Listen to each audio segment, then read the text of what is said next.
আসসালামু আলাইকুম। আজকে শেয়ার করব মসুরির ডালের ভর্তা। ডাল ভর্তা কার কার প্রিয় অবশ্যই জানাবেন। এখানে আমি পরিমাণ মতো ডাল নিয়ে নিয়েছি। এটা এখন 20-25 মিনিটের জন্য ভিজিয়ে রাখবো।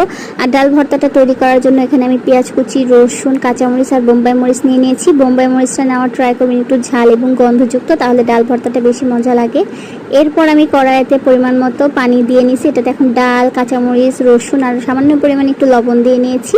না, রসুনটা যেহেতু সিদ্ধ হতে একটু সময় লাগবে তাই আমি এটা আগে দিয়েছি। এরপর যখন আপনার ডাল হাফ সিদ্ধ হয়ে যাবে তখন আমি দিয়ে দিব পেঁয়াজ, বোম্বাই মরিচ আর সামান্য পরিমাণ সরিষার তেল।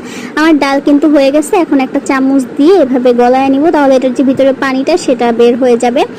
আর এটা কিন্তু একদম চুলার আঁচ কমিয়ে দিয়ে এটাকে ভালো মতো টানায় নিতে হবে পানিটা। এরপর আমি কড়াইটা নামায়া এটাতে পরিমাণ মতো তেল দিছি, আচারের তেল, আর বোম্বাই মরিচ দিছি। এটা এখন ভালো মতো মাখিয়ে নিব। হয়ে গেছে আমার ডাল ভর্তা। আর এই আমের আচার দিয়ে ডাল ভর্তা দিয়ে ভাত খাইতে অনেক মজা লাগে।